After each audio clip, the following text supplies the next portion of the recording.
छोटू sound बहरी के YouTube channel में अपने सबक स्वागत है। अही चैनल के लाल बटन दबा कर सब्सक्राइब करूं और आए शिव जी के विवाह से हो छन ते आओ सबसे पहले भगवती वंदन सुनावी और तकर बाद कि शिव नचारी से हो हेते और तैसा पहले चाहब कि यहाँ सब गोटे एक बार दोनों हाथ ऊपर कर लियो। सब गोटे जत्ते गोटे आयल छी बाबा के दरबार में बोले शंकर भगवान की ते आओ कि दरबार तेरा दरबारों में एक खास अहमियत रखता है। अरे उसको वैसा मिल जाता है जो जैसी नियत रखता है। कहवन मैया सा कि जिकिरा तू तकले भीड़ नजरिया गे, जिकिरा तू तकले भीड़ नजरिया गे, जिंदगी जोड़ी भोगले जिकिरा तू तकले भीड़ नजरिया गे, जिंदगी जोड़ी भोगले जीवन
जोड़िया गे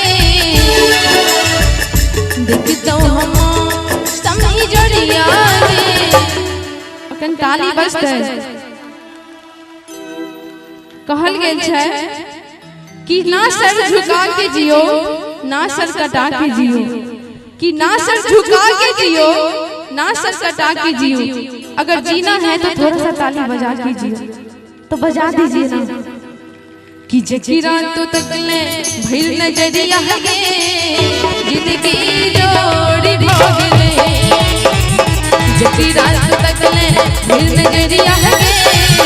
जिंदगी जोड़ी